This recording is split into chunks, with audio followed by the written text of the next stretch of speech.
The seats in front had been driven backwards, leaving a foot of clearance from her knees. The engine had cut, but the single headlight produced a scene that resembled a glacial cave. Diffused light over warped objects tricked the eye. She glanced down. A black fluid was splotched over her skirt. She sneered like a child at the sight of a worm. Stupidly she gulped at her hands. Why hadn't she been aware of this slick?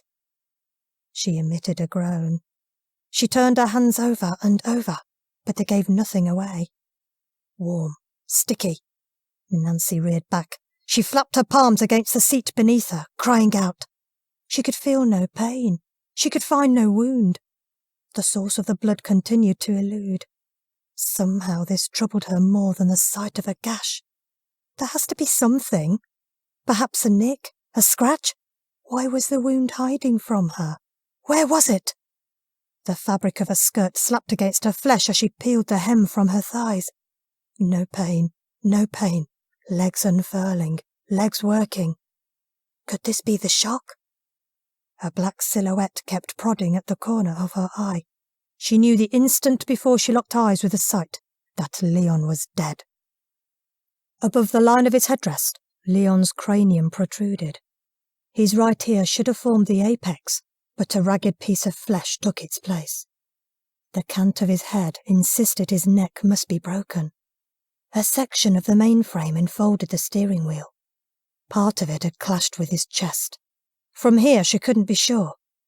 A huge puffball sagged at his lap. The airbag gone off earlier? Where was Leon's ear? Where was Leon's ear? The slick.